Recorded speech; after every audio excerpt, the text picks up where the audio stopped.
As part of my ongoing midlife crisis, which has manifested as clinging desperately onto the past, which, you know what? About 10 years ago, that might have come off as pathetic. I think with the current state of affairs, desperately clinging onto the past is... a political movement? Yeah. Who thought that the way of coping with fascism would be to enjoy a mythical past? Well, they're certainly doing it. Why not get in on the fun? Exactly. But the difference is my mythical past has Wolf from Gladiators in it, and theirs doesn't. I need to talk about Gladiator. That's the theme of this week's bit of bullshit, is the Gladiators. First of all, I didn't know a new season was going on. It was just a complete coincidence. Ooh. Neither did I. This is blowing me away. Like, we don't care about our gladiators anymore. Like, we did the post-mortem Netflix documentary on our gladiators. Right. Yeah, I believe they basically had a recent revival. But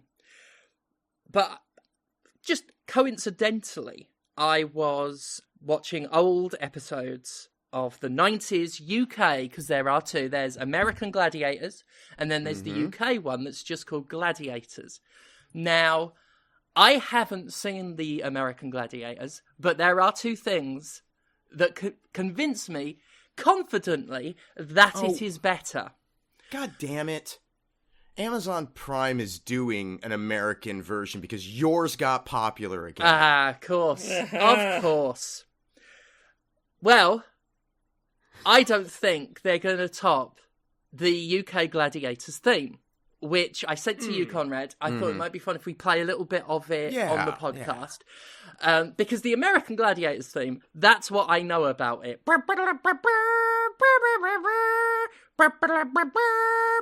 It does not compare to this.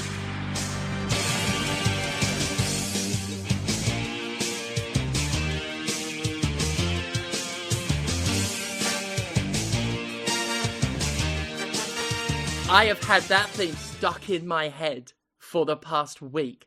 It's fucking awesome. When I start doing wrestling again, I might have to come out to it, because it's amazing.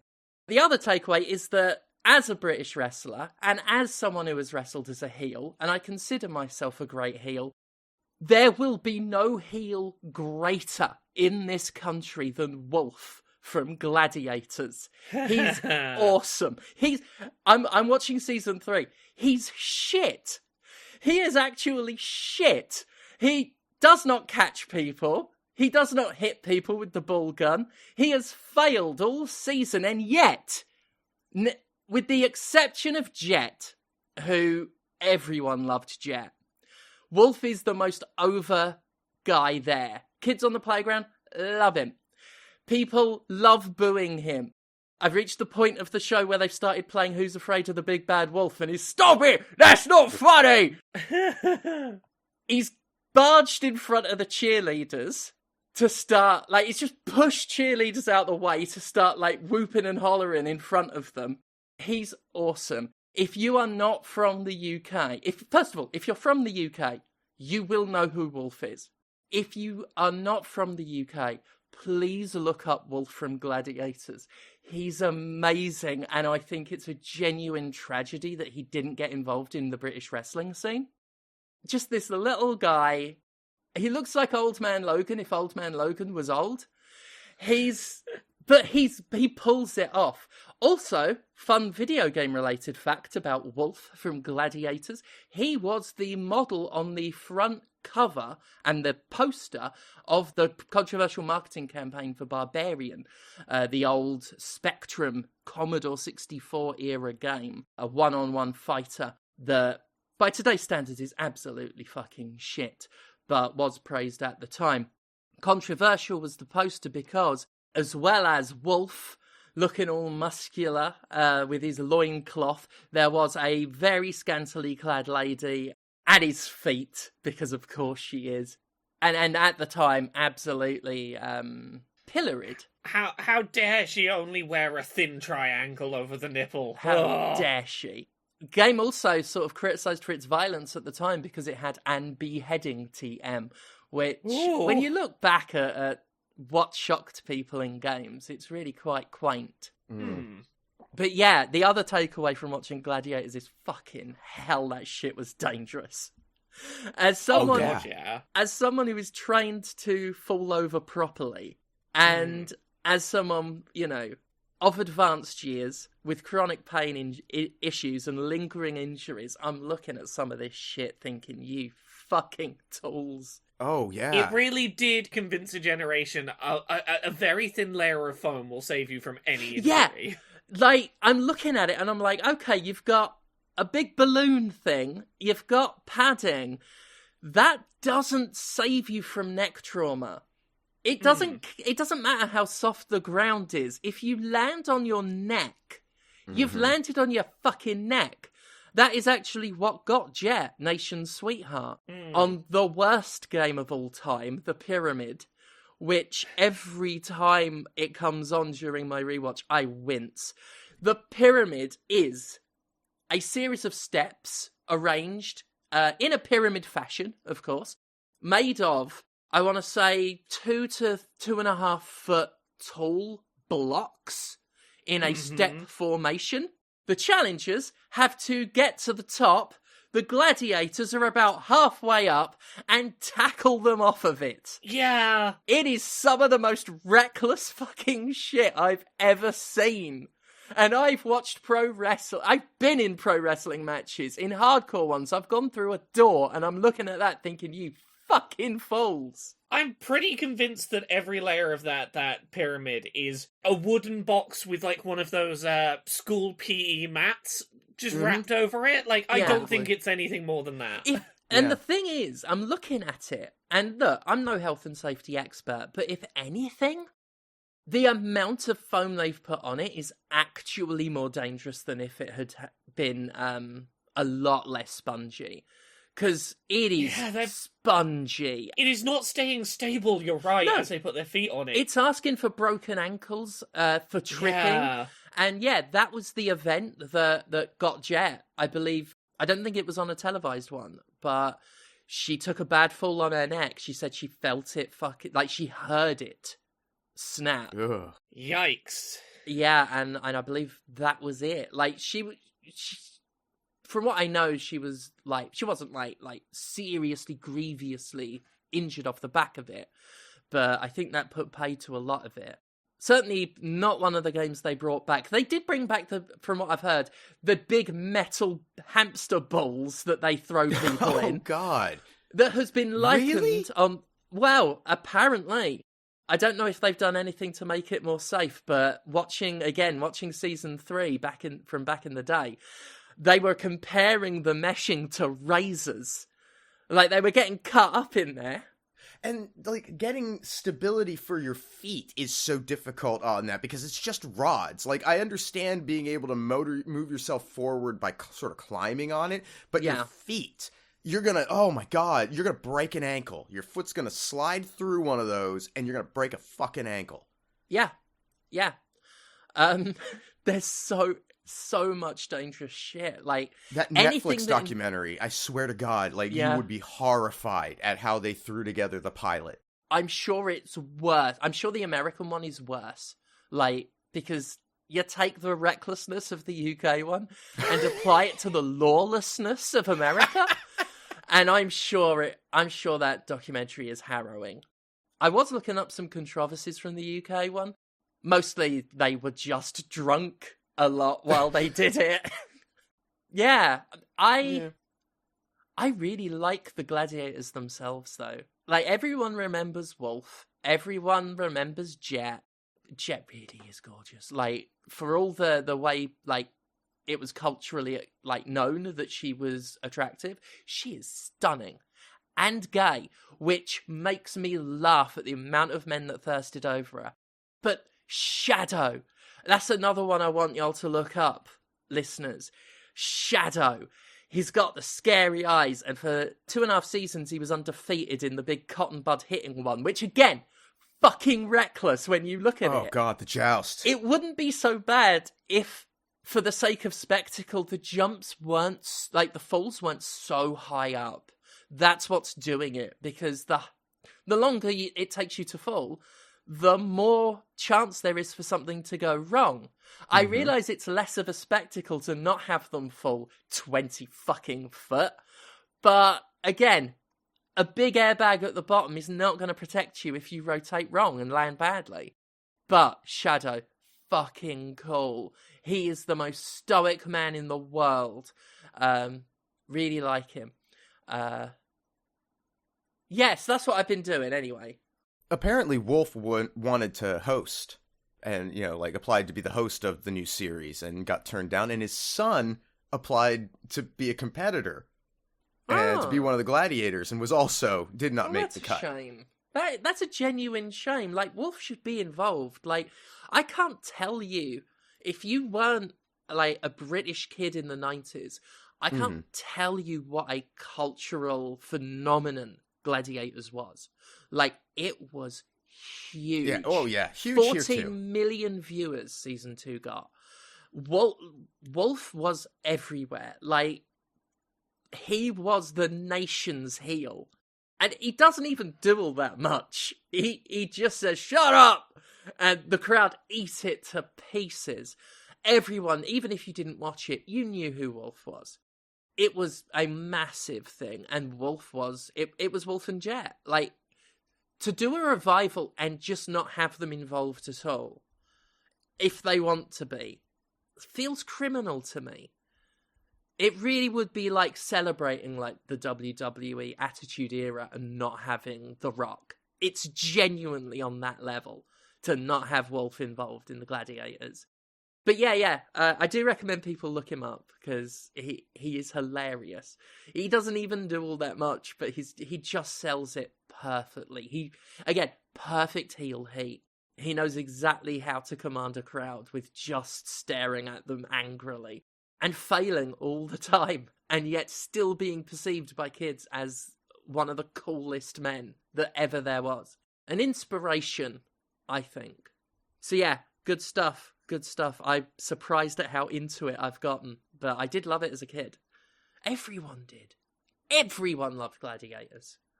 You don't get that anymore. That's another thing with the kids these days, right? There's so much entertainment now. I was watching it, and I did just say, you know what? Television was much better when we didn't have a choice. When we were all forced to watch one of 4 things at any given time. It all went downhill when Channel 5 came along and upset the apple cart. You wouldn't get anything on TV getting 14 million viewers now. And I bring this point up all the time about Game of Thrones. People say, oh, everyone forgot Game of Thrones because the last few episodes were shit. No, everyone forgot Game of Thrones because that's what our culture is now. Pop culture has worse ADHD than any of us. It's transient and forgettable. People want to talk about Game of Thrones being forgotten. Who remembers Tiger King? Who remembers Chernobyl? I remember people being really into them, saying they were brilliant. No one talks about them now. I think that's sad. And I think that's why we need to cling on to Wolf while he's alive. I think if you see Wolf in the street, you need to run at him and grab his ankles and just say, please don't go, Wolf. Please don't go.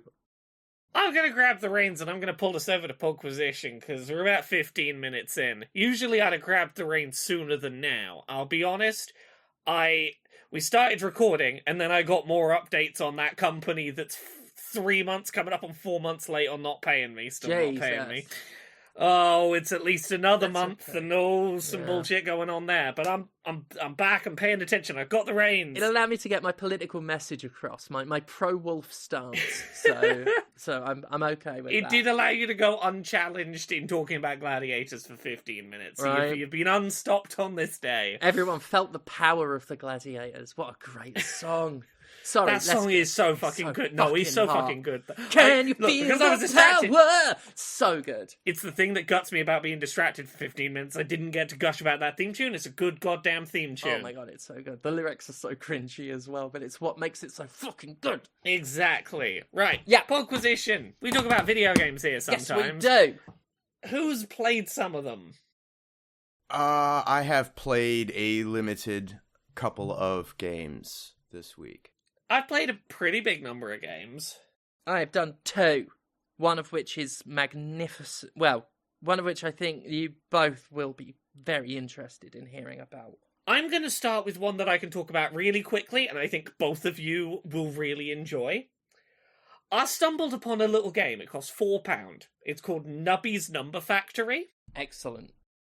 And this is the new source of dopamine in my life.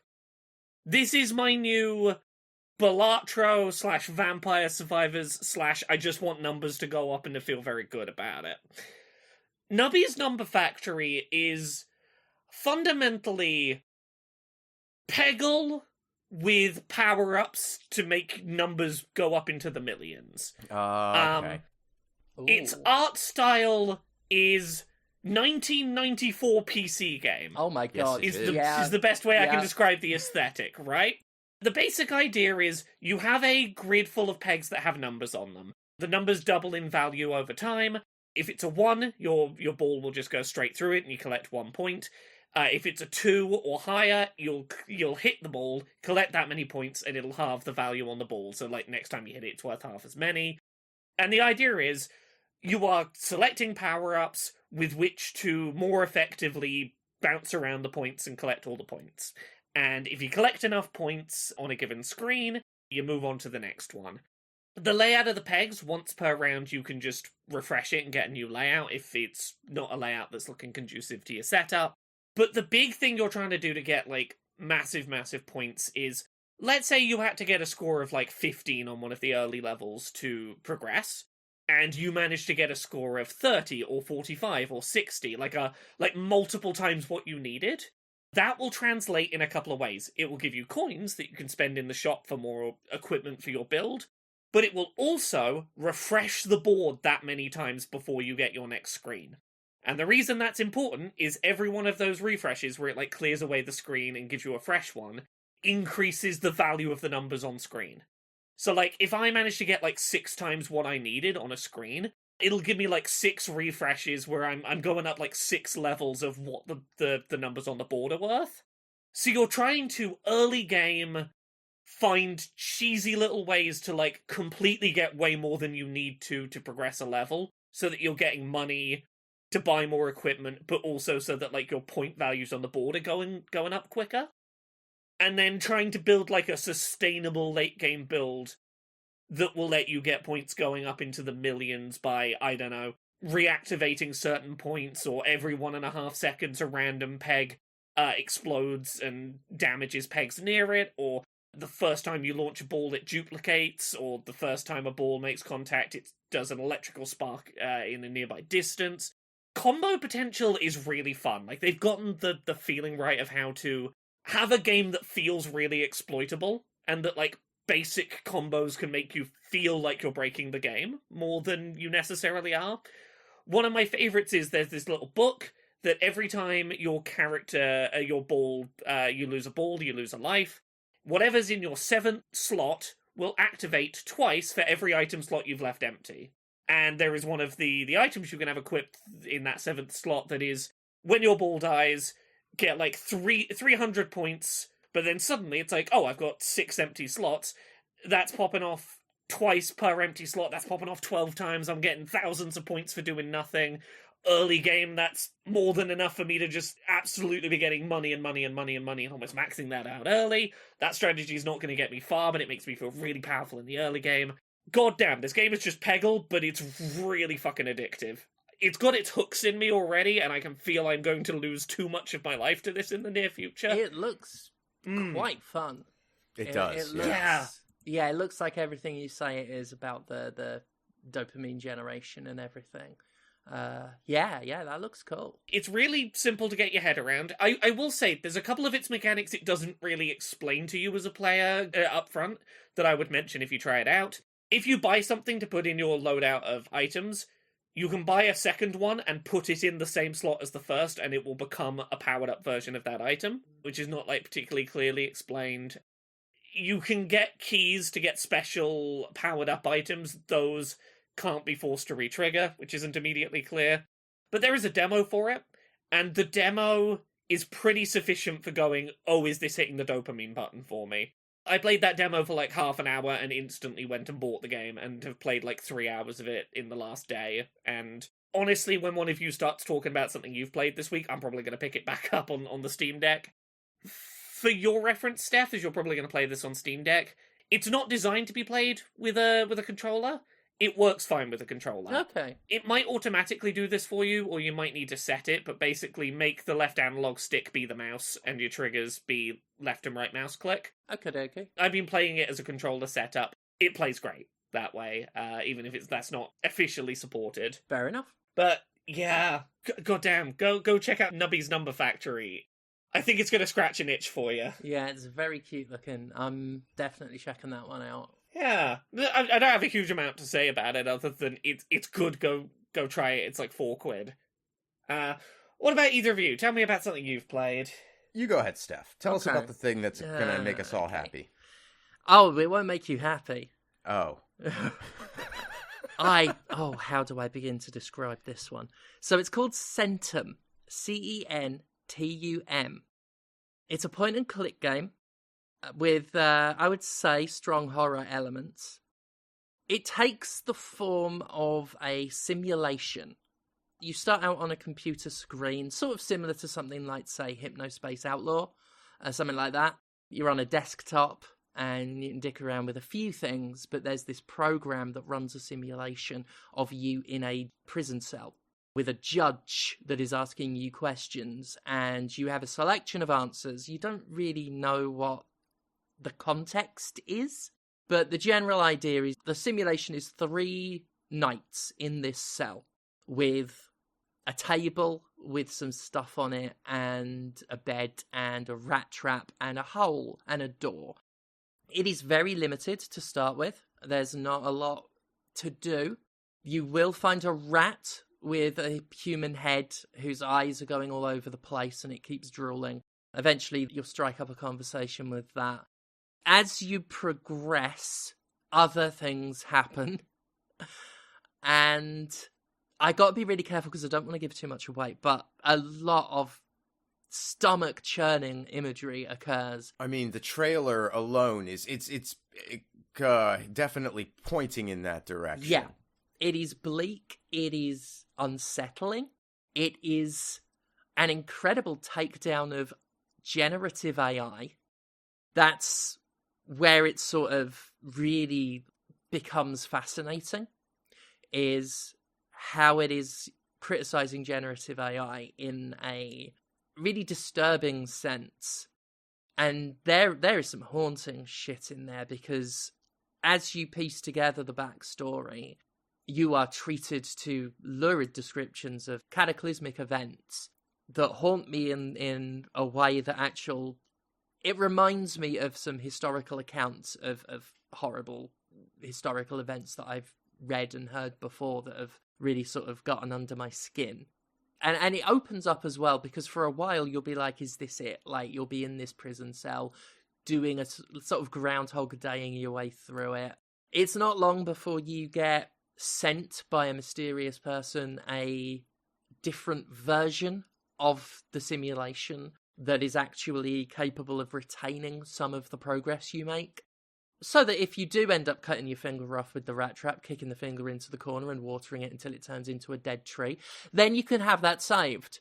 And I'm okay saying that one, because that's one of the less weird things that happens.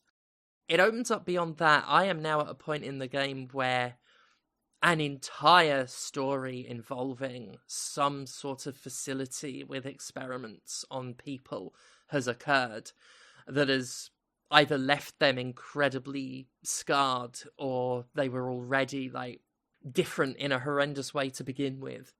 And I'm absolutely fascinated by this game. I still haven't decided how much I like it, but I started playing it last night and that was my evening.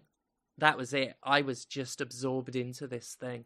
And I really thought I was going to dislike it.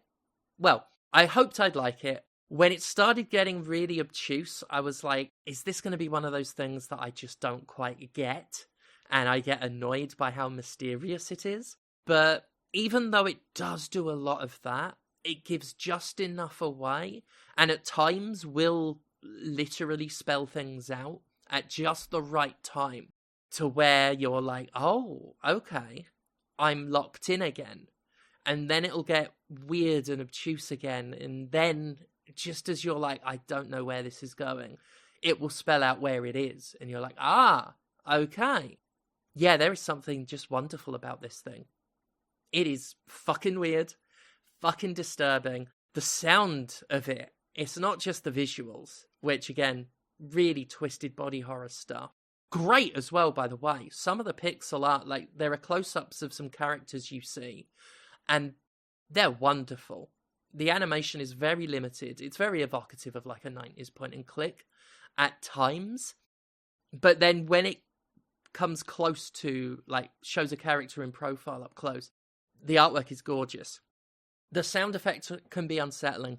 The music, similarly gorgeous, threatening in a really beautiful way. They've made this sort of great balance between really pretty tunes that carry with them just this sense of dread. And that's what that game is quite good at achieving at times, is just pure dread as to, like, where things are going and what is happening. And as I say, there's just this wonderful, at times quite unsubtle, criticism of generative AI going on at the same time. I definitely think anyone who likes dark, bleak stuff and point-and-click games should, at the very least, check out that trailer and give it some consideration. Because I'm someone who's very fussy with their point-and-clicks. Because of my terrible attention span, even though I conceptually love point-and-clicks, and the point-and-clicks I've really really liked, I struggle to get into many of them. And this one has me. This one absolutely has me. And that's Centum. I said I'm not sure how much I like it. I think I like it a lot. I think I've just talked myself into believing that. I am quite fond of this. Yep. There we go. Who's next? Well, I played a game in a genre that I typically like a lot. I played a farming sim game that popped up on Game Pass. I think it came out a year or more ago, maybe a couple of years. I don't know. It's called One Lonely Outpost. Right. And it's... the thing that caught me initially is that it visually looks pretty cool. You have your character's sprites are drawn in 4 directions, technically. But, you know, you're getting multiple angles, you know, front and back, quarter angle. And you don't see that often, which I thought was kind of nice. And then I started to play it, and I was like, well, okay, so foreground objects all have this sprite thing, and they look kind of cool, but then they have environmental backgrounds that aren't and feel inconsistent, and that kind of started to bug me. And that just sort of sent me starting on the sense that I don't particularly like this game.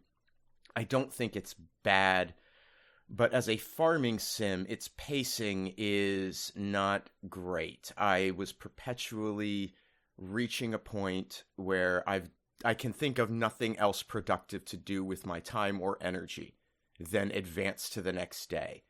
And that is like the absolute worst feeling for the early game of something like this. You know, I always want to feel a little bit overwhelmed at the beginning, that there's too much to do and I'm not able to accomplish all my goals, because it drives me towards efficiency. And I started out way too efficient for this fucking game. And it's dragging its feet in terms of introducing new stuff. And I'm about a week and a half into it, and I'm probably not going to play anymore because I'm just bored. And I just can't be made to care about it.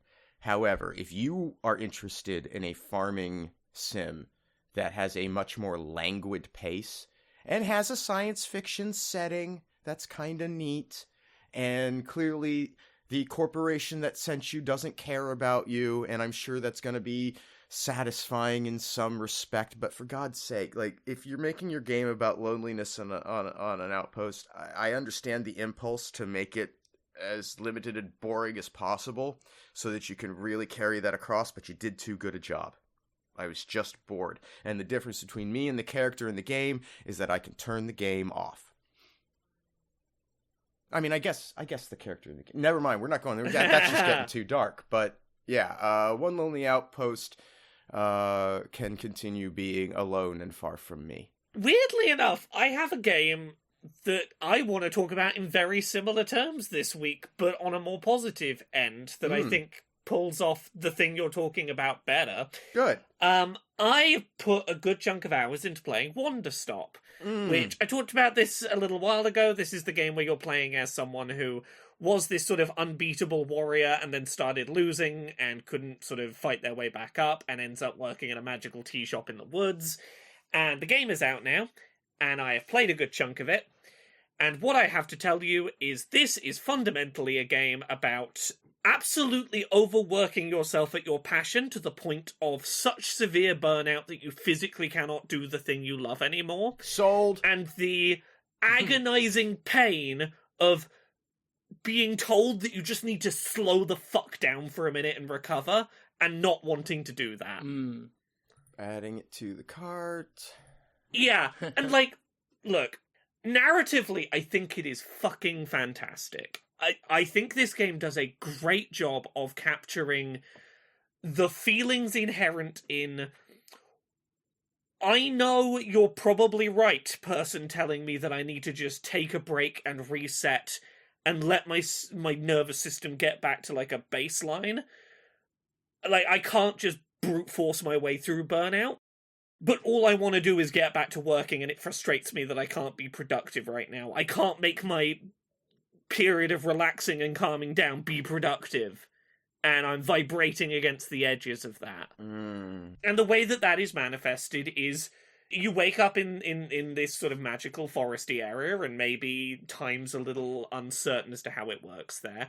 And the guy who finds you and sort of brings you over to this little tea shop in the woods basically goes, I'm not forcing you to stay here. I'm not forcing you to work in my little tea shop. I'm just saying you are physically too weak to lift your own sword right now. It's not that the sword magically got heavier. You just physically cannot lift it right now. You do not have it in you. You can try and leave these woods, but you're probably going to pass out, and I'm going to have to pick you up and carry you back here. The tea shop's right there if you want something relaxing to do that's not the thing that you're trying to, like, you know, settle down from. So I spent about 10 minutes when that game started just running out of the woods over and over, just trying to flee the woods, and every time there was unique dialogue for, you tried to just fucking leave, and it's like, nope, you physically are not up to that challenge. And again, every time this character who carries you back, he's like, I get it, I'm not going to force you to work in the tea shop, but you might want to do something, because you clearly seem like the kind of person who's going to go absolutely stir-crazy if you don't do anything. So, then it becomes a farming sim. You create all your little ingredients you're going to use for making tea. You've got this little note-taking book that's like helping you to discover how to make different kinds of fruits. You can cross-pollinate things, and depending on how you lay out your seeds in different shapes or in different combination of seed types will produce different kinds of plants that will produce different kinds of fruits that your notebook will then give you descriptions of the kind of effects or flavors that fruit produces. People come to your little tea shop and start asking for tea that will work for certain things they need, and that starts getting a bit more abstract, and you have to start making, like, slightly artistically creative decisions about what to put in the tea you're making. But the place that I think this compares to what you were talking about, Comrade, this game has periods of time where there's just no one is currently asking you to make tea for them. And initially, I was a little bit, what am I supposed to be doing? How do I progress the game? How do I make the next person ask me for tea? How do I get through this faster? And the game sort of just doesn't really tell you, but there's a bunch of shit you can find and do if you start pottering around and looking. Mm-hmm. Like, very clearly what it's trying to do is go, here is some downtime, we're not going to tell you how to use it. You can either sit here frustrated that you're not doing anything, you can take in the scenery, or you can look around and find things. The game deliberately has moments where it resists your ability to just power through and keep progressing it. I thought I would be more frustrated by that. You know me, we've all talked about this on this show. A game doing a thing that is mechanically annoying to make a narrative point very often just comes across as, yeah, but you're doing the thing that's annoying. It's one of my most hated things in a game. I don't blame anyone who hates it in Wanderstop. I think Wanderstop does do it right. And not everyone's going to agree with me on this. My feeling is, it's not too frequent, and when it comes up, the feeling it's bringing up in me is very specifically, I want to be being more productive right now. I'm annoyed that I can't be more productive right now, and little bursts of that I think work very well for the narrative it is telling. It is grounding you in the experience of a person who wants to be min-maxing everything, even what is supposed to be their recovery from having overdone work. And that is really working for me, but I do not blame anyone who goes, this is you forcing me to not do the bit of gameplay I was enjoying for a minute. I want to keep doing the gameplay, though. I am really digging it. I think narratively it's really interesting, and I don't think it's overly relying on the moments where it just goes, there's nothing to do right now. Sit with that. The characters are charming. I've been very surprised by this game's writing of its NPCs. In particular, the way that this game has been very willing for things to be transient in nature, and for things to maybe move on before you're ready for them to move on. There are times in this where I've been playing and an NPC just isn't there anymore, and I felt like I hadn't finished a quest chain, and I thought, oh, did I do something wrong and I skipped past some content? And I had a conversation with a character who's just like, no, sometimes people got their own shit going on, and they leave your life before you get to have a satisfying conclusion. Maybe they'll come back around. And trying to be at peace with this place that is, like, shifting around you, and that you don't really have a choice but to just stop and slow down into, and to appreciate while it's there. I really like it. That sounds great. Yeah, I've immediately downloaded. You see what I mean, Conrad, about, like, it's doing the thing that your game was doing, of, like, I think this far better contextualizes doing that, well, that's and relies on it far less frequently. One Lonely Outpost, there was nothing to find. It was a matter of waiting for the game to tell you, okay, now it's time for you to get some progress. And if I could find shit to do, that had been a different matter. I was pushing at the boundaries of the map, trying to find other places to go to, look for new resources, look for anything to interact with, and found nothing. Yeah, like, things that I didn't realize were like, a couple of little examples. I had a tool for sweeping up, and I could sweep up piles of leaves, and I assumed that was for no particular purpose. I did that once, and I found what looked like a movie poster. I realized of my own accord I could put that up in a picture frame in the tea shop. At one point, I realized there was this loose little plant pot I could use to take plants and put them in other plant pots, and I saw this little hanging garden, and I went and put flowers in the hanging garden. There was no reward for doing it, but it was just something mechanically I could be doing that the game had not drawn my attention to, that I only found because there was downtime to look for it. Yeah. Even at the times where I am momentarily annoyed that it's not letting me make progress, I'm then finding things and going, oh, I'd have completely missed this mechanic if I hadn't been forced to stop and take in the game for a minute. And I think that has helped it to work for me. Yeah. Yeah, I'm into it. I'm looking forward to playing this. I think you'll dig it. Yeah. Yeah, what about you, Steph? What else you been playing? The only other thing I've spent, outside of Monster Hunter, I've been doing a lot of Monster Hunter. The other thing I've been playing is the Suikoden HD remaster that came out. Mm-hmm. It's Suikoden. That much is true. So it's the first two games, both of which I believe notoriously some of the most famously expensive physical games when it comes to, you know, how much they go for from private sellers now. For a long time, Suikoden was prohibitively hard to play unless we count emulation.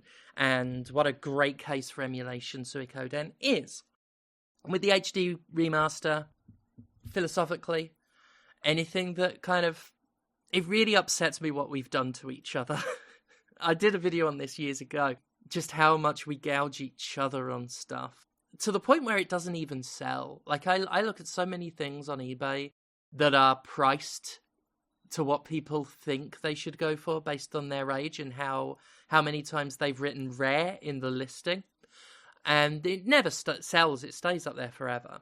and I'm really annoyed the DS Suikoden Tia Chris, which is the only one I've ever played to any great degree, is also like £100, which is a shame because I really do like that game. And it's weirdly rushed voice acting. Where I'm giving like recommendations to look stuff up, look up the voice acting for Suikoden Tia Chris. The protagonist was clearly not paid by the hour, and he had somewhere to be. It's amazing how much he's rushing his lines. But anyway, this one, charmingly old-fashioned, is the first Suikoden. It runs through its plot at such a basic, quick fashion. Here's the evil empire. You're a son of one of the generals. Within 10 minutes, you've done a secret war crime and then found out it was maybe bad TM. Within an hour, you've been trusted by the Rebel Alliance, and now you're leading it. And despite the fact that the Liberation Army are fugitives, you are just telling every NPC around that you are the leader of it to recruit them. It's like quaint and almost adorable how quickly, like, you can have a major conflict resolve itself within the same text box it started, almost. You steal a guy's sword, he comes in furious, you say, "We want to talk to you." He says, "Really? I had you all wrong." I'm, taking the piss a bit, but it's not far off. You can steal a precious family heirloom from a guy and just say one line of dialogue and he's like, "I'm going to hear you out." And then within 2 minutes, he's your lifelong, forged in iron compadre, ready to fight and die for the Liberation Army. The battle system is similar in that it is so fuss-free, and I don't necessarily mind it. Very simple, party of 6 with a 2-line formation. Some have long-range weapons, some are flexible, some melee attackers, all of that. Most of the time, you're just spamming attack for them. You can equip 1 magic orb per character, which has 1 limited line of spells, and that's it. And it can be a bit dull, but I'm charmed again by the sort of archaic simplicity of it. It's not a hard game by any stretch, but it is cute. And even now, that idea of going around the world recruiting NPCs to join your army, and every single one of them being playable, even if they're not very good, but those ones tend to perform some other sort of service, your headquarter castle, as you recruit NPCs, will provide you with an item shop and a blacksmith and an inn, all the kind of amenities. But you've got to go out into the world and get it by talking to people. And I really like that. And with the first game, it is that in its most basic form. There are lots of NPCs around. Most of them, true to the game's character, are like, "Oh, you're in the Liberation Army," which you've just told them. Sight unseen, you've just wandered past them and went, "Hey, wanted fugitives here." And they're like, "Sounds great, I'm in." And they head to your castle straight away, no matter what their job, family, responsibilities were.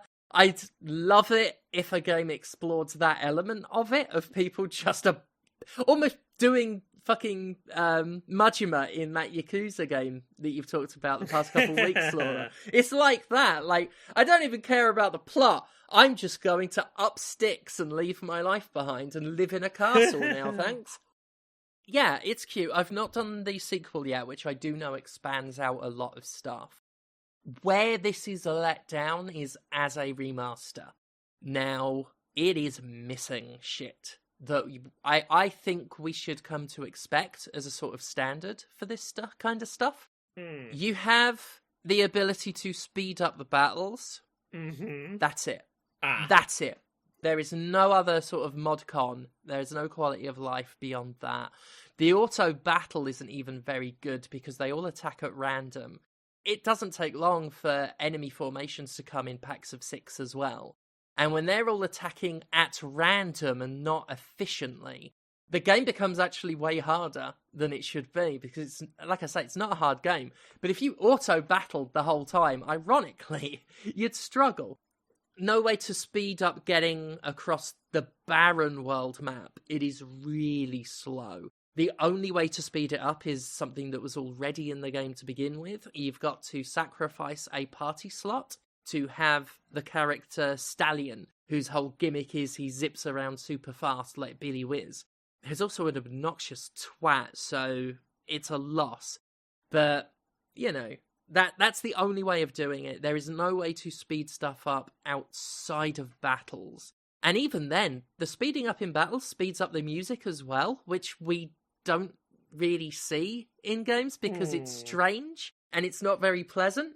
But that's what they do here, and I do recommend you speed it up because it does get dreary. Where this game really there are several big changes. Within an hour of playing, you can see the obvious changes. Like, maybe don't make it really easy to spend a huge amount of money at an inn when you just want to use it to save, because the first option you get is to spend the money and stay with no way of cancelling out of it if you accidentally hit it. Oh, God, there was a bunch of them, but the biggest one is the inventory system. It's shit. There is no group inventory. It's one of those games where every character has item slots, and as you pick stuff up, it slowly fills one character's inventory, then moves on to the next. And because various bits of armor can only be worn by certain characters, trying to keep everyone's gear updated and picking through 6 inventories. And then it's no better when you unlock the vault at the castle where you can strip the growing cast of 108 characters and sort through all their gear. It's really tedious. It's never been good in any game that does it, and it's one of the first things I think a game should fix when it gets a remaster, is don't make me pick through 6 separate inventories, and certainly don't limit the space like they do. Yeah. Oh, also, if a character leaves your party for story reasons, give me a chance to de-equip them first. Oh, for fuck's sake. Oh, this is the worst one. Don't reformat the formation automatically. Throw me in a fight before I can fix what you've done, and let me deal with the melee attacker stuck in the back fucking row. Mate. They, at the very least, smart sort it. All it does is it shunts everyone, like, across a space. So, yeah, you end up with a character reshuffled. The only way to really sort of guard against it is to think ahead and be like, right, if a character leaves, these guys are going to get shunted. So I better have a polearm character there so it doesn't matter if they're shunted to the front row. It's the kind of thing you sort of forgive back in the 90s, but even in the 90s, you'd be like, this is fucking annoying. Yep. They should fix that in the sequel. Yeah, I am disappointed by the complete lack of addition to the game. I understand wanting to have a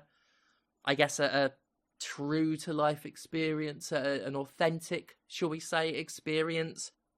But I think it comes at the cost of a game that a lot more people would enjoy. I've not dug into the sequel yet, as I say. The only other thing I can say about the remaster side of it is they've completely redone the backgrounds, and it's not a good look. They've kept the chunky pixel look of the characters, which is cool. They've gone for a much cleaner... I saw a review that likened it to, like, very bare-bones basic RPG Maker visuals. The sort of stock asset-y kind of look. Which these aren't, but they look flat and lacking in detail, and it's incongruous with the character models. I'm sure there are some people that like it. They've certainly made some background things. They've given them more detail, and yet they somehow look less detailed because there's no sense of texture to anything. It's all flat. Whereas, yeah, the pixel backdrops lacked a lot of fine detail, but they looked more grounded and they looked more textured.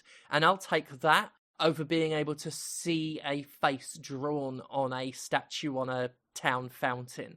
I'd much rather have the fountain that I can't see the face of, but looks like it belongs there, and looks like it isn't a flat drawing. So that's where I'm at with it. It's been nice to finally play it, because I tried it once 15 years ago and just dropped off it, and I've always wanted to play it again. The series, certainly when it comes to the recruiting, has always interested me. And I like the idea of there being big battles as well. You can have these big battles, which in the first game are just rock, paper, scissors fights. It's like, do you want to send these units that are represented as cute little lemmings-looking guys? Do you want to make them charge, or use bows, or use magic? But there's still this weird little epic sense to it. I am looking forward to the sequel, because I do hear they expand it a lot, but I'm sure I will also still be disappointed by the lack of mod cons. I really think we should expect these remasters. I've said of the Final Fantasy ones, like, it's only a good thing that they are so much more accessible now, and that you can, like Final Fantasy IX, it is my favourite Final Fantasy, but I would struggle to replay it if I had to play it at normal speed and lacked some of the other conveniences that game has. That game is notoriously slow. The battle system, like the battles rather, have such slow animations, and even the most basic fight has this swirling set of camera cuts before the battle starts, and it's like, get the fuck on with it. And if it lacked that, I'd drop off it. And this one, even the speeding up is inefficient. You have to wait for the actual battle animations to start, then hit the speed up button, and you got to do that every time. Oh, no, you've only got to do it the once, but you got to do it per battle. It's just not good. It's a shame. Really good game, but it feels like they skimped. I got a couple of other things I've played I can very quickly rattle through. Conrad, you played on stream a while back on my recommendation, BOKURA. Sure. That co-op game with the two different realities you're seeing at the same time. Yep. Very cool. There's another one of those coming in about 6 weeks. End of next month, BOKURA Planet. It is a different story. It's set in space. You are people who were on a ship that's crashed on some unmanned planet, and all sorts of mysterious stuff going on. There is a demo for this new one, BOKURA Planet, and the demo is a separate story that is not directly the plot of the upcoming game, so it is a 40-minute standalone thing. I played that demo. Without getting into it too much, it plays a lot like the original BOKURA. The things that were appealing about that asymmetrical puzzle-solving nature are still there. I don't know if the full game of BOKURA Planet will be like this. There was less of a I'm seeing fundamentally different things to what you're seeing focus. You know, in BOKURA there were those sections where you are physically separated from the other person and you're trying to solve puzzles while they're looking at one thing and you're looking at another. It was more focused on those than it was the we're in the same location, but we're seeing fundamentally different things. But one of the things I really liked about the original BOKURA is there are cutscenes where you are told, hey, both of you are going to find out some different bits of plot. Don't talk to each other about what you saw. It seems like now, in this sequel, those are going to be used to give you information that might lead to separate and distinct and perhaps conflicting objectives. And that you will be trying to achieve things without the other person knowing you're trying to achieve them while trying to do co-op puzzle solving. That's cool. I think that's a really interesting change. Without talking specifics about the demo, because I do think the demo was a really fun 40 minutes, it's worth checking out. It does seem like they're leaning further into you are being given very different motivations from the other player that might lead into you are working towards a goal they don't know you're working towards and would probably try and stop you achieving if they noticed you working toward it. Don't let them know what you're trying to secretly do throughout the puzzle solving. Well, that's funny because that actually slides very neatly into a game I wanted to talk about this week that I played, which is a card game called Power Vacuum. Okay. So this was a Kickstarter thing last year that I saw, and I thought, this looks neat, and it finally arrived this past weekend, and I got a chance to play it, and it is a trick-taking card game. This is one of those games where one player leads a card in a suit, and other players have to play a card within that suit to try and take the trick with the highest value card. There's usually trump cards in this sort of thing. It's that type of game. Where this differs from a lot of them is in a few really significant ways. One is the backs of the cards are the suits that the card belongs to. So you are showing the other players the suits that you have in your hand at all times. And that's interesting because one of the key strategies in a lot of trick-taking games is to eliminate one of your suits and have that information that your suit is eliminated so that when players lead that suit, you can play trumps and take tricks. And now that has sort of cut the legs out from under you a little bit because everybody knows how much you have of every suit type and how many trumps you have. They just don't know the values. So I like that. Except there's a fifth suit that doesn't appear on the card backs, and this is called the Spy. It has its own full range of card values, and it's the brown suit, and it only wins over a trump card. So if someone's coming in planning to play trumps to take the trick, someone can toss a brown in there of practically no value and claim it for themselves. And so it definitely changes the dynamic and value and when it comes to trumps.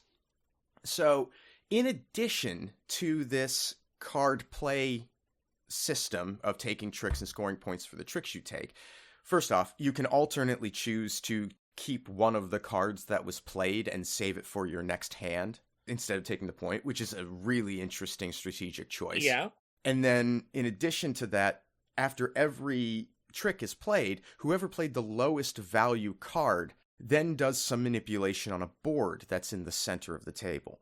It is a circular board with 6 positions and a pair of magnets with a string that allows you to connect any 2 positions on the board. I guess I should give some context for this. You're an appliance in a house that has been under the authoritarian regime of the vacuum up until its recent death, and you are all the ministers vying to take over the next administration. So these connections represent the means of transferring power from one minister to another. So at the end of every trick, whoever played the lowest value card, and it could be multiple players in the event of a tie, first they transfer a token indicating power from one end of the line to the other end of the line. And then they move one of the connectors to a different spot on the board.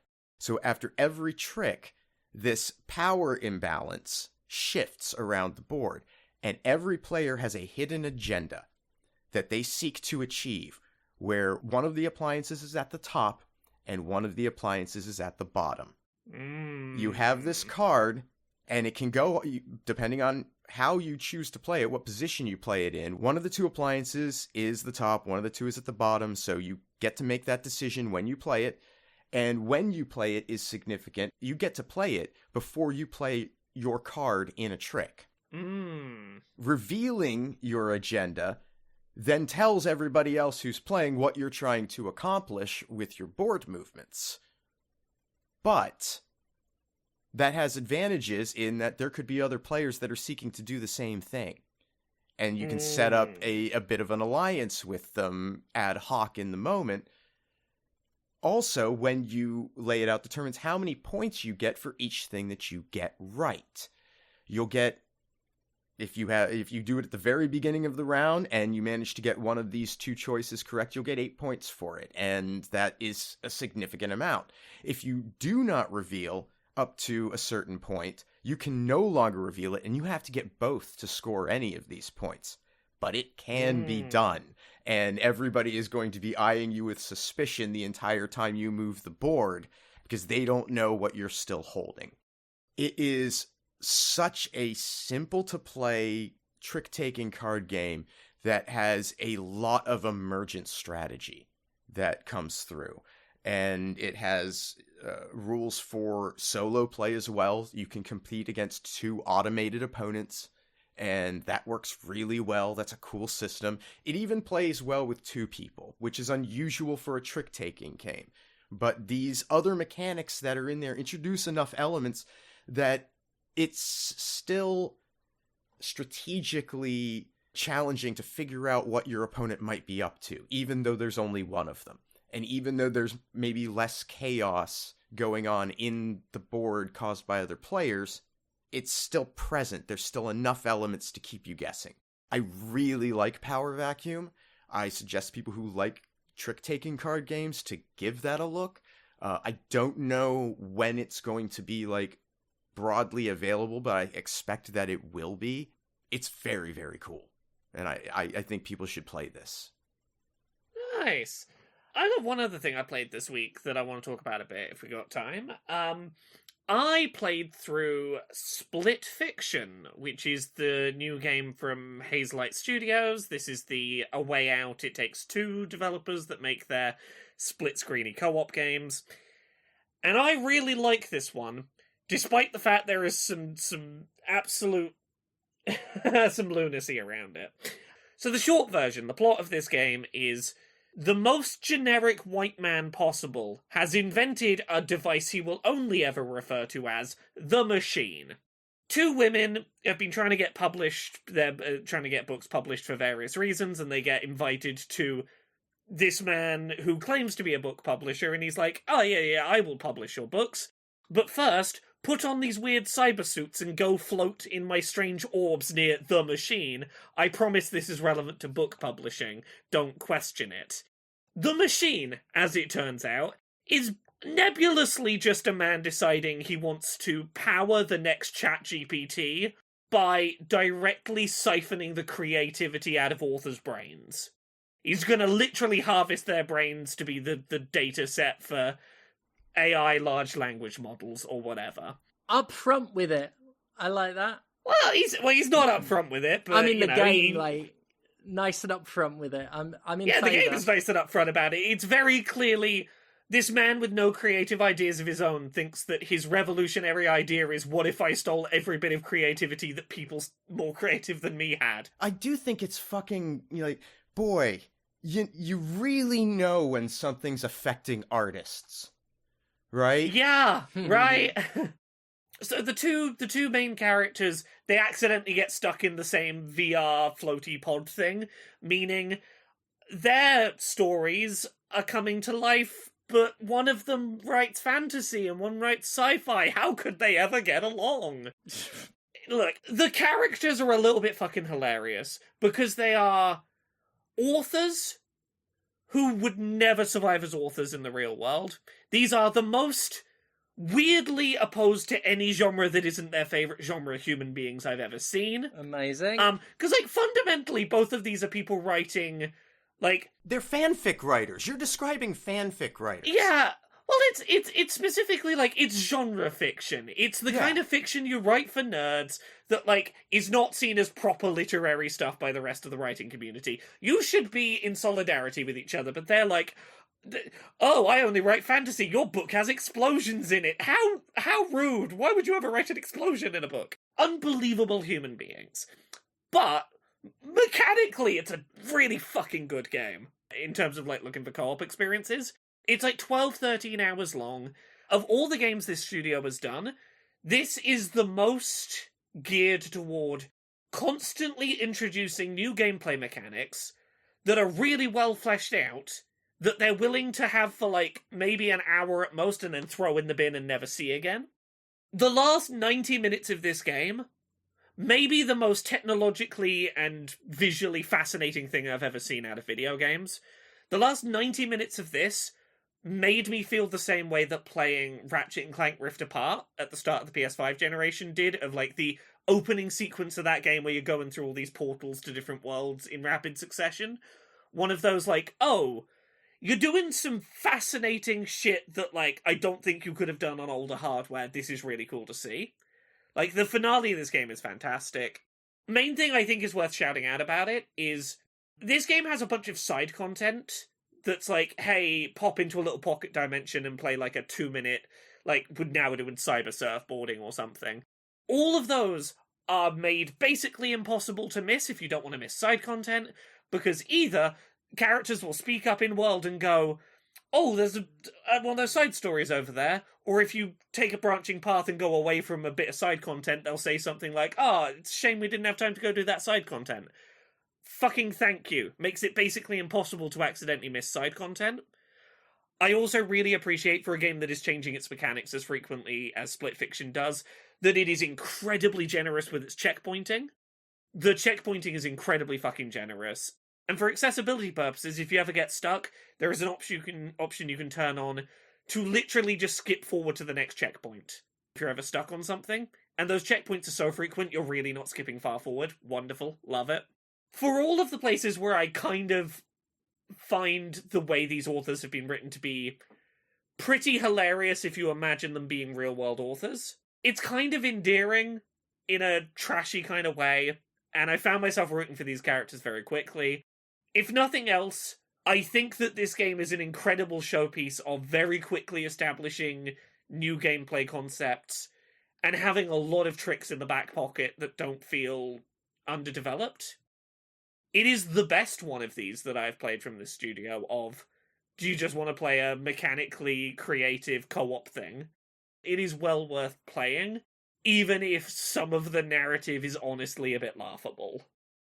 So yeah, I think that's everything I've played this week. Either of you got anything else left? No, it's just been a shit ton of Monster Hunter for me. Yeah. Yeah, it's nothing else for me. Let's do some news. We got a couple of bits of news. So we got more SAG-AFTRA to talk about. We talked about this a bit last week, came up.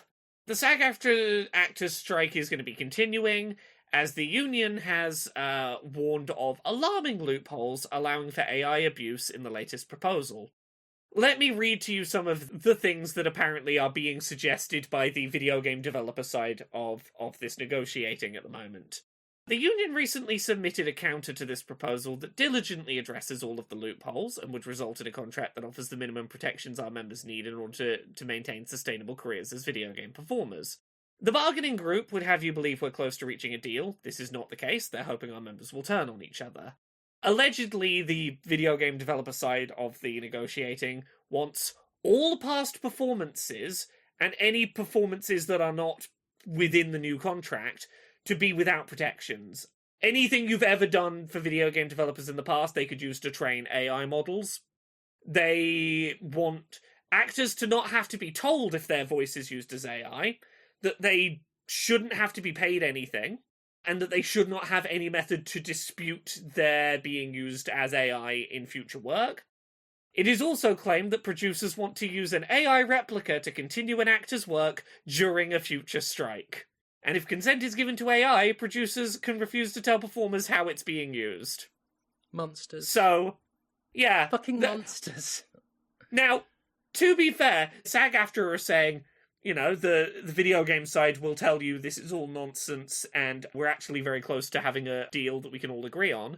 During the recording of today's podcast, we heard the response from the video game companies. We've proposed a deal that includes wage increases of over 15% for SAG-AFTRA represented performers in video games, as well as enhanced health and safety protections, industry-leading terms for use of AI digital replicas in-game, and additional compensation for the use of an actor's performance in other games. We've made meaningful progress and are eager to return to the bargaining table to reach a deal. So it's going well. Yeah, exactly what SAG said was going to happen is that they're going to tell you, no, we're doing really good, it's almost over. Yeah. Whereas, according to SAG, the video game companies are basically exactly where we started, which is, we want to be able to use all your old performances for AI stuff without having to get permission. We don't want to pay you. Next time there's a strike, we want to be able to use AI to not feel the impact of you striking. We want to do AI, though. We want to get rid of you. Yeah. Yeah. Is it okay if you help us get rid of you? We'd really like it if you stopped fighting us and let us get rid of you. Yeah. And a bit of... look, as close to positive news as we're going to get when Ubisoft comes up. You know how a bunch of Ubisoft executives left the company back in 2020, right when all of that sniffing around for abuse stories was going on? Mm-hmm. Yeah, well, 3 of them have now appeared in a French court, having to face, legal battles over accusations of harassing employees before their departure.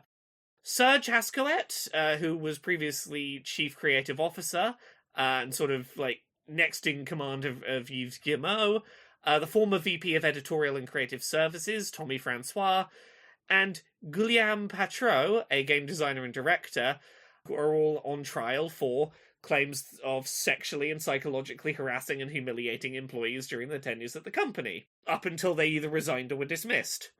So I will note, some of them resigned. Thank God that didn't keep them from getting in trouble over this shit. It's nice to see someone who clearly thought resigning would get them out of trouble, having to have their moment in the spotlight over it. Without digging into, all of the specifics of what they were alleged of, some brief highlights. Hascoët allegedly asked a Muslim employee if she agreed with ISIS. Oh, cool. Yeah. After the 2015 Paris terrorist attack. It's alleged the same staff member had their computer desktop wallpaper changed to that of bacon and had food placed on their deck during the month of Ramadan, when they're meant to be fasting. Francois' allegations include regularly watching porn in the company's open plan office. Francois accused of sexual assault for allegedly forcing himself on a young employee at a Christmas party. Patreau accused of psychological harassment. The trial has been adjourned until the 2nd of June because, lawyers complained they weren't given enough time to look over documentation. But court shit has started, and maybe we'll see some consequences for some of these fucking monsters. It'd be a nice change of pace. Wouldn't it just? As I say, I'm glad that resigning from that company did not protect you from having to face consequences for shit you did at that company. Mm-hmm. Yeah. But to end on something positive, I've got more video game flavoured tat to consume today before we finish. I saved this for the end just so we'd have something to wash down the taste of Ubisoft harassment. Yeah. I have Pac-Man Power Packed. Of course you do. Power Pack *ED. Packed. It is a drink. It has no flavour listed anywhere on it. It has the blue ghost chasing Pac-Man, eating dots, and it says Power Packed, and there's no further information. Brilliant. And let's find out if there is any creativity to this, or is it... Oh, okay, I'm already surprised. It's blue. Ooh. Okay. I guess maybe the ghost was meant to clue me in on that. I assumed it was going to be some variety of yellow for Pac-Man. It makes sense, wouldn't it? But then I guess it's the walls of the maze are blue. I suppose. That's it. And one of the ghosts. Well, the It's ghosts very- become blue when you can consume them. That's true. Power Packed is very lightly blueberry-flavoured sparkling water. Okay. Huh. Oh. I don't know what to make of that. Just none of that is what I expected was going to be happening. Yeah. Well, there you go. That was something to wash It's down something. the Ubisoft with. It was something. Pac-Man is blue, apparently. Yeah. There we are. You're right. From Done. from power packed to portfolio packed, Laura, Ooh. you are responsible for an entire body of work. Would you share that as Jesus shared his body with his flock? Could you let the listeners know about your stuff, please? Oh, you can find all the stuff I'm doing at Laura K. Buzz pretty much everywhere. Laura K. Buzz over on Patreon. That's the one that pays the bills. Patreon.com/Laura K. Buzz. As little as $1 a month helps to make all of this shit keep happening. We are 4 weeks into the 6-week run of Abletop, the 6-part series about board game accessibility I've been doing with Carrie Waterton. By the time this goes up, Episode 4 of Abletop will be up on YouTube, talking about cognitive accessibility in board games. This is maybe my favourite of the 6 episodes. I'm really proud of this one. I really hope people check it out. Other than that, go check out Fix Your Heart or Die, a podcast in which you can listen to me and Conrad talking for currently an hour, soon a second hour, about Link's Awakening and its relationship to David Lynch's body of work. That's a show you can be listening to, and then in the future weeks you will hear me talking about a bunch of other media on that podcast, so keep an ear out for it. There's a Mulholland Drive episode that's already out now. Oh, yes. Yeah. Yes, there is part... I don't know if it's the whole thing or if it's part 1, but there might be there's part 1 of a Mulholland Drive episode that's up now as well. Part 2 of Link's Awakening will be up soon. There's episodes featuring me talking about Severance and Lynch's work coming up. A bunch of other ones that I'm blanking on right now. Go check out Fix Your Heart or Die. It's a cool show. I'm appreciating having the excuse to talk about David Lynch a bunch. Mm-hmm. What about you, Conrad? Where are you out on the internet? You can find me at Conrad Zimmerman on Blue Sky. You can hang out with me on Twitch at twitch.tv/thatconradzimmerman. I'm on Sundays, Mondays, and Tuesdays. You can buy anti-capitalist propaganda and Jimquisition merchandise at mercenarycreative.com. Got some fun new shirts up there. If you liked the Did I Get Good moment recently on Jimquisition, we made a shirt because it's fun. It's cute. It's got Phoenix on it, and they look adorable. Yeah, and everything that I do online gets supported through Patreon at patreon.com/fistshark. And you know who else has a Patreon?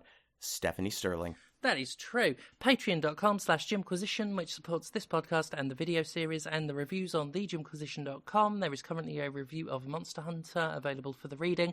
Hoping to get a Suikoden 1-up and a Centum 1-up as well. I also stream when I can at twitch.tv/JimSterling. Been a bit slow at the moment just because I've had a bunch of migraines coming up, but I hope to get back on that soon. Once again, wrestling's kicking me back up in about April. And that's that. Thank you all so much for listening and for all your support as always. Thank you. Bye. Bye. Bye.